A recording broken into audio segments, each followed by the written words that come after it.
Welcome to the deep dive. We are tackling a massive and rapidly evolving situation today that is honestly likely already affecting your wallet. And your newsfeed. Right, and the broader global economy as a whole. If you've been tracking the geopolitical landscape recently, you know the conflict involving the United States, Israel, and Iran is moving at just an absolutely breakneck pace. It really is. It is this dense, incredibly high-stakes environment where military strategy is just colliding head-on with global market forces. Yeah, and we've pulled together a really substantial stack of recent intelligence assessments, market analyses, and defense briefings regarding the administration's strategic calculations going into this. Exactly. And more importantly, we are going to look at what increasingly appears to do some pretty severe miscalculations regarding Iran's response. Because it's a critical moment to pull back and synthesize this information for you. When a conflict moves this quickly, it's very easy to get lost in the noise of the daily tactical updates. Yeah, like who struck what or which official said what on any given Tuesday. Right. What we need to do instead is look at the underlying mechanics. We really have to examine how the military objectives are fundamentally intersecting and in some cases completely clashing with the realities of global supply chains. And to be clear with you, the listener, as we navigate this today, we are dealing with highly sensitive, heavily politicized source material. Very much so. We're analyzing statements from President Trump, defense secretaries, foreign adversaries, so our objective here is strictly analytical. We are just mapping out the factual reporting to help you understand the strategic and economic dynamics at play. Exactly. The goal isn't to take a side or endorse a specific political worldview or even critique the morality of these decisions. We just want to dissect the raw calculus behind them. The mission today is really to understand how a military strike that was internally projected to be a contained short-term event. A quick thing, right? Yeah, how that transformed almost overnight into a massive, unpredictable choke point for the entire global economy. Okay, let's unpack this. The core of this crisis really seems to stem from a baseline assumption the administration made. The defense memos we reviewed show they were anticipating a minor economic blip in the markets. Oh, a blip. Yes. But that calculation was based on a precedent from last June, which honestly seems like a massive analytical leap. It is a fascinating study in the dangers of using historical precedent without adjusting for the actual context. Because the context was totally different. Completely different. The administration's foundational assumption was built on the events of last June. Back then, there were targeted, limited military strikes against Iranian assets. Right. And the global markets reacted the way they typically do to Middle Eastern tension. Oil prices spiked briefly as traders priced in the immediate risk, but the geopolitical temperature cooled down relatively quickly. The risk premium just sort of evaporated and oil prices reverted right back to their baseline. And Energy Secretary Chris Wright actually went on the record calling that June event a mere blip. So the internal logic was essentially, well, we've tested these waters before. We did this. The market had a minor hiccup. The global economy absorbed it. Therefore, another round of military action should just result in another manageable blip. But looking at the tactical briefings, how could they possibly use June as a baseline? What's fascinating here is that the current operation isn't a limited strike. No, not at all. The documentation explicitly describes this as a joint U.S.-Israeli decapitation mission. And that is the critical disconnect in the strategic modeling. You cannot apply the economic modeling of a limited signaling strike to a decapitation mission. It doesn't translate. Not at all. In military terms, decapitation isn't just about degrading infrastructure or taking out a specific weapons facility to send a message. It is an existential threat. Yes, the explicit objective is to eliminate the absolute top leadership of the regime. You are attempting to remove the government's very ability to govern and survive. So the normal rules of engagement just completely evaporate. If an adversary is just trying to send a message, you send a message back. Right. But if an adversary is trying to end your very existence, proportional response goes completely out the window. Completely. A regime facing total destruction abandons any concern for maintaining delicate geopolitical balances. Or ensuring the stability of global markets, which they don't care about at that point. Exactly. Their sole imperative becomes survival and the infliction of maximum intolerable pain on the nations attacking them. They utilize every single asymmetrical tool they have. And when we look at Iran's strategic posture, their ultimate defensive weapon isn't actually their ballistic missile arsenal. No, or their drone fleet is their geography. Because Iran's ultimate trump card is the Strait of Hormuz. For anyone tracking global energy markets, you know this is the perennial nightmare scenario. It really is. Roughly 20% of the entire world's oil supply passes through that single, incredibly narrow maritime choke point, so the geography itself becomes a weapon of mass economic disruption. To understand the scale of this, we are talking about tens of millions of barrels of crude oil moving through a channel that is only 21 miles wide at its narrowest point. That's incredibly small. And the shipping lanes themselves are only a couple of miles wide in each direction. The global economy is intrinsically reliant on the uninterrupted flow of maritime traffic through that specific corridor. Right. So by threatening that waterway, a regime facing a decapitation strike instantly internationalizes the conflict. They force the entire world to bear the cost of the attack against them. Which brings us to the harsh reality we're seeing on the water right now. The maritime reports we have detail how commercial shipping has essentially come to a standstill. Complete standstill. The Iranian military has explicitly threatened civilian tankers attempting to pass through, and the political response to this is what really struck me in the analysis. Quite something. The administration has been publicly urging the crews of these massive commercial oil tankers to just show some guts and sail through anyway, which it feels incredibly detached from how global shipping actually operates. It represents a fundamental misunderstanding of commercial maritime logistics.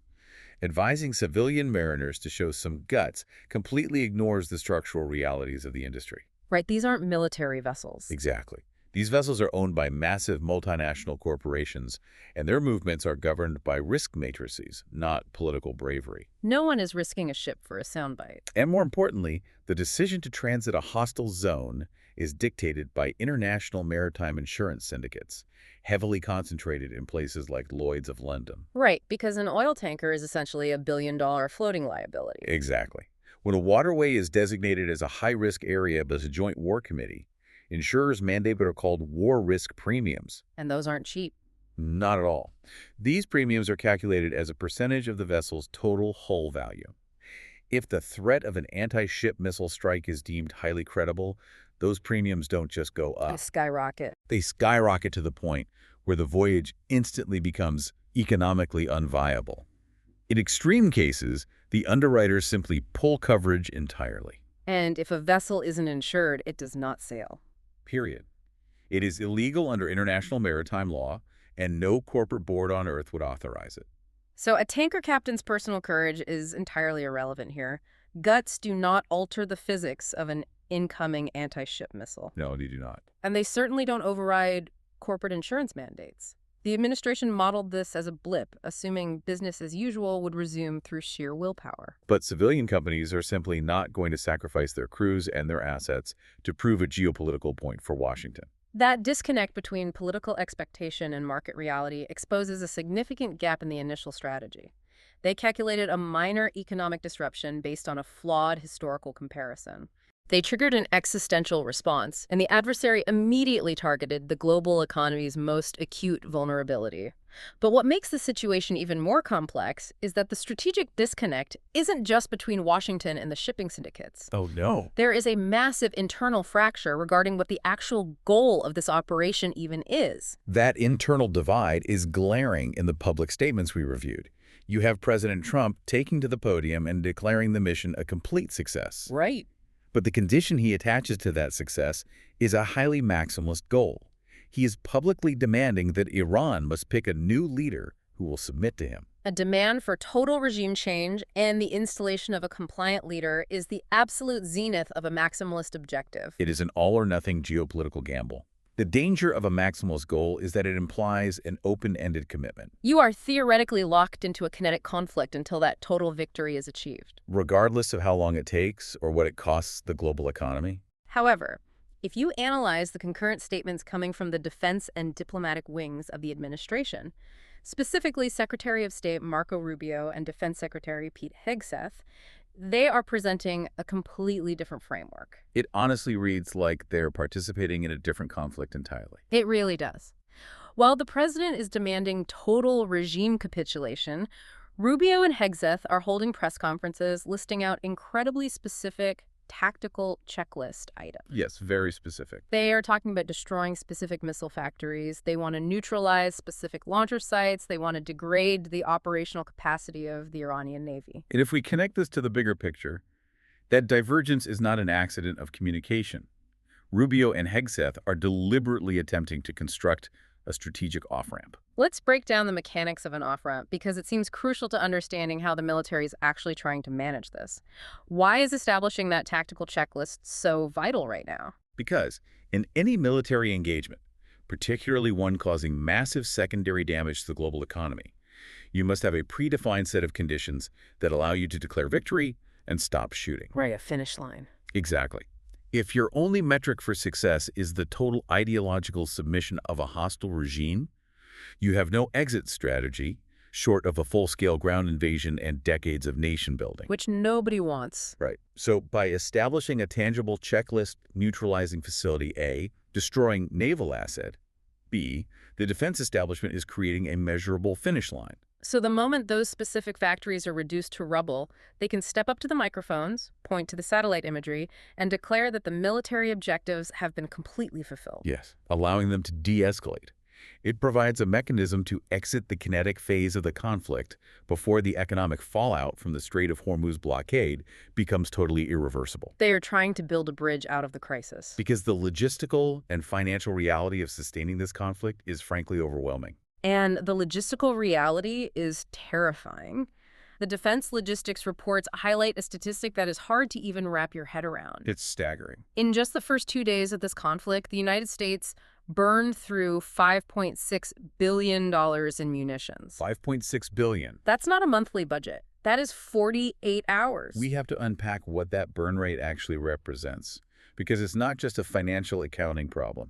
When we talk about $5.6 billion in 2 days, we are talking about the expenditure of highly sophisticated, precision-guided assets. Right, these aren't just bullets. We are looking at Tomahawk cruise missiles, which cost millions of dollars apiece.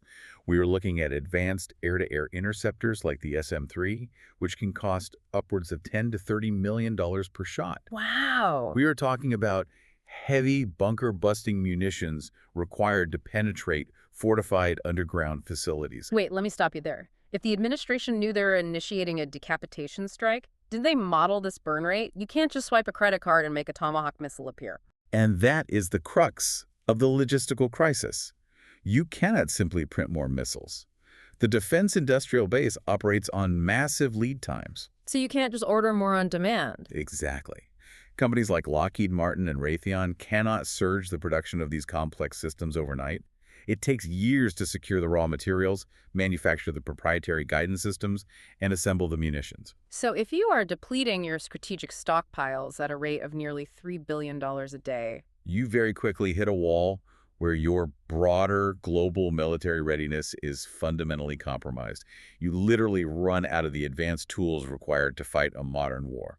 So the tactical off-ramp Rubio and Hegseth are trying to build isn't just about avoiding a forever war. It is a hard logistical necessity. We have to end the shooting before the magazines run empty. But that massive financial burn rate in the Pentagon is running parallel to a different kind of burn rate that you, the listener, are feeling right now. Absolutely. The global mechanics we are discussing are instantly translating to Main Street, specifically at the gas pump. The transmission mechanism from geopolitical instability in the Middle East to domestic economic pain is near instantaneous. Because it's a global commodity. Right. Because crude oil is a globally traded commodity, any threat to the 20% of supply moving through the Strait of Hormuz causes immediate panic pricing in the futures markets. And because crude oil is the primary input cost for manufacturing gasoline, those commodity spikes are passed directly and rapidly to the consumer at the pump. It's a direct, visceral hit to the wallet. And the political analyses we reviewed note that this reality is causing massive anxiety in Washington, particularly with the midterm elections approaching. Yes, Republicans are reportedly growing very nervous. Impartially speaking, the anxiety is just a natural function of electoral politics.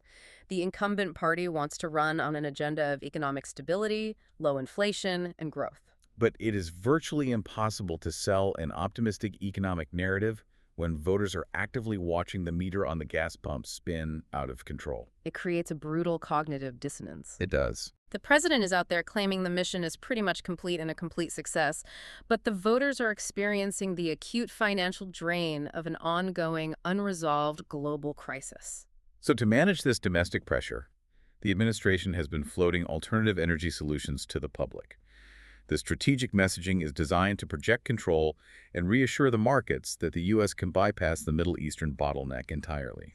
And the two primary countermeasures they've highlighted are leaning heavily on increased oil imports from Venezuela and the accelerated construction of a new, massive oil refinery in Texas. But looking at the energy sector reports, that logic is fundamentally flawed. It's a massive timeline mismatch. They are offering a 2030 solution to a crisis happening this week. It is a profound misalignment of temporal scale. The crisis in the Strait of Hormuz is an acute, immediate emergency. It is causing price shocks today. Right. The solutions being proposed operate on a macro infrastructure timeline.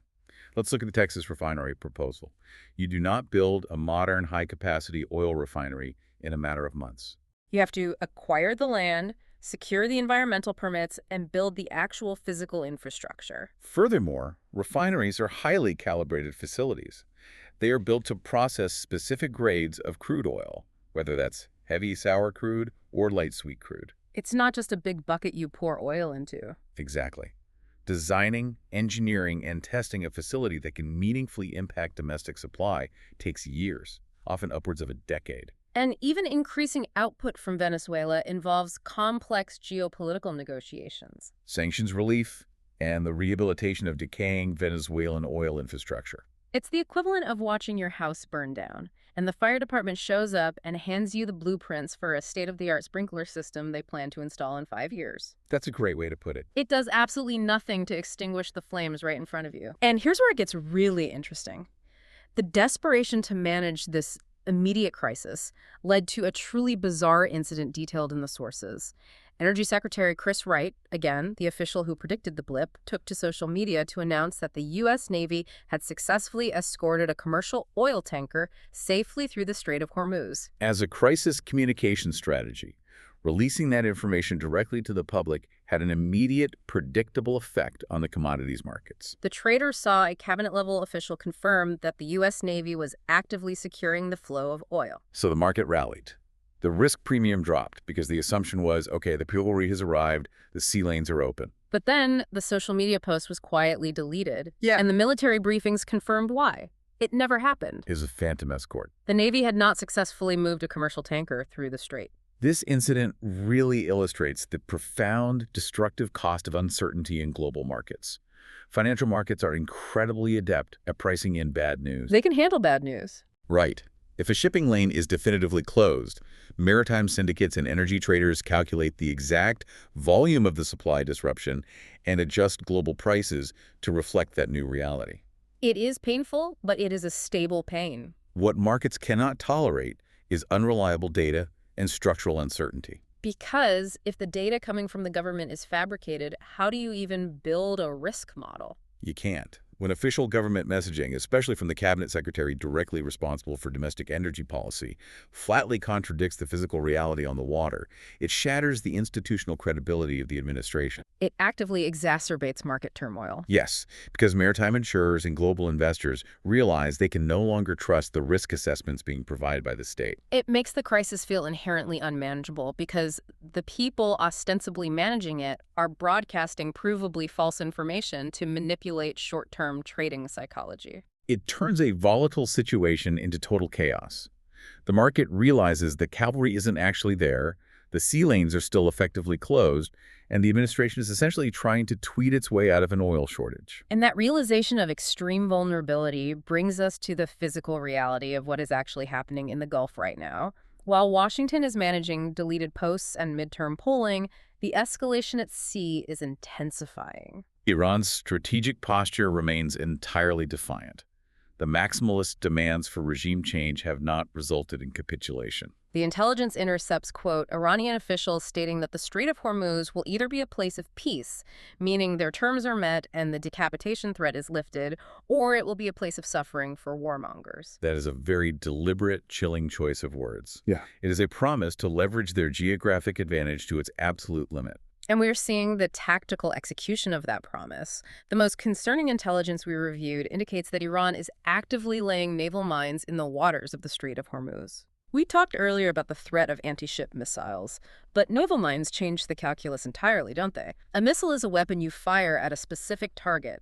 A mine is entirely different. A naval mine is the ultimate area denial weapon. A missile requires radar lock, targeting data, and active engagement. A mine is essentially throwing invisible explosives into a dark room and locking the door. Wow. Modern naval mines can be acoustic, magnetic, or pressure sensitive. They sit on the seabed or tethered just below the surface, waiting for the specific acoustic signature or magnetic disruption of a massive commercial hull passing overhead. And from a psychological standpoint, for those maritime insurance syndicates we talk about, a mine is a nightmare. Absolutely, Mayor. You don't even need to sink a ship to close the strait. You just need the market to believe there are mines in the water. Exactly. Once a vital waterway is mined, or even credibly rumored to be mined, commercial maritime traffic ceases completely. You cannot send a civilian tanker through a minefield. It's just not done. The area remains entirely paralyzed until advanced naval forces can move in with specialized minesweeping equipment, painstakingly scan the seabed, neutralize the threats, and certify the channel safe. And that process doesn't take hours. No, it can take weeks or months of highly vulnerable, slow-moving naval operations. And the U.S. military is fully engaged in trying to stop this. The tactical updates show that the United States has already attacked and destroyed 16 Iranian mine-laying vessels. 16 separate vessels. That indicates there is a massive kinetic naval battle happening right now, purely to prevent the waterway from becoming completely saturated with explosives.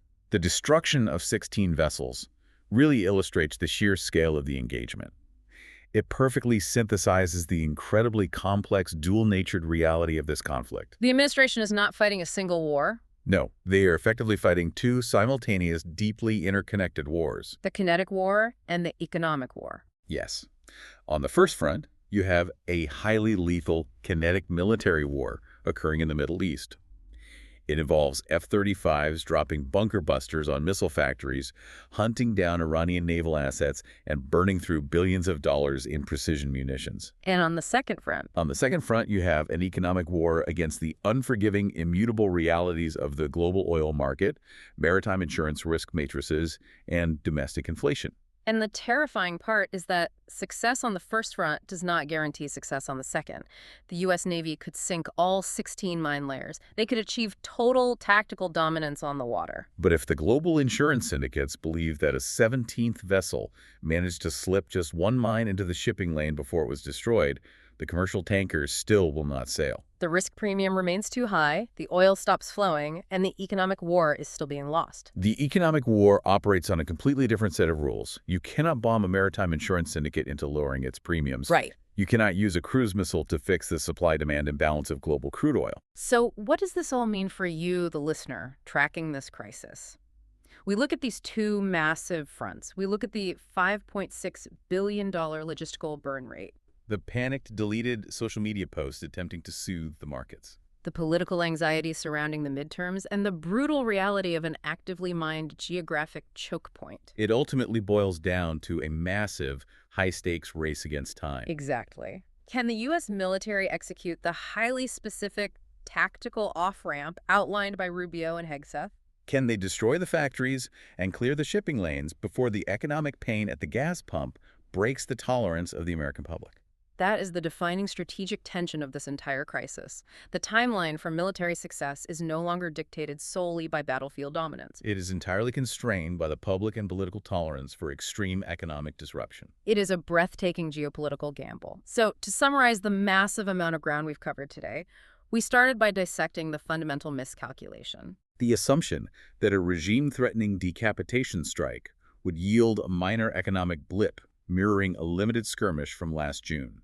We explored the logistical fallout of that error, revealing a staggering $5.6 billion munitions burn rate in just 48 hours that threatens the readiness of the defense industrial base. We analyzed the hidden strategy gap between a president demanding maximalist submission and his defense secretaries frantically trying to build a tactical off-ramp. We saw how this geopolitical crisis instantly transmitted to Main Street via spiking gas prices, compounded by the administration offering decade-long infrastructure solutions to a crisis happening this week. And eroding their own credibility with phantom naval escorts. And finally, we looked at the terrifying reality of area denial weapons in the Strait of Hormuz, leaving the U.S. fighting a desperate two-front war where military victory does not automatically equal economic survival. It is a comprehensive, sobering look at a deeply precarious situation. And as we conclude this analysis, analyzing the mechanics of this conflict leaves me with a final, provocative thought regarding the future of global power. What's that? We are witnessing a fundamental evolution in the nature of warfare. If a nation's ultimate offensive weapon is no longer its standing army or its stockpile of ballistic missiles, but rather its geographic ability to immediately trigger the strangulation of global supply chains and energy markets. exactly, it raises a profound question. Does the sheer existence of these fragile, hyper-connected global economic choke points mean that overwhelming conventional military superiority is essentially obsolete? That is fascinating. Are we entering an era where mutually assured economic destruction is just as effective a deterrent as the nuclear variety? That is an incredibly heavy concept to grapple with. Does the size of your military even matter if your opponent can simply flip a switch and turn off the lights for the global economy? It's the ultimate question. And that is the question I really want you, the listener, to mull over and explore on your own as you continue to watch this historic story unfold. There is a lot to think about. Thank you so much for joining us on this deep dive. Navigating this kind of dense, fast-moving, high-stakes information is exactly why we do this. Absolutely. Keep asking the tough questions, keep looking past the political rhetoric to understand the underlying mechanics, and above all, stay curious. We will catch you on the next deep dive.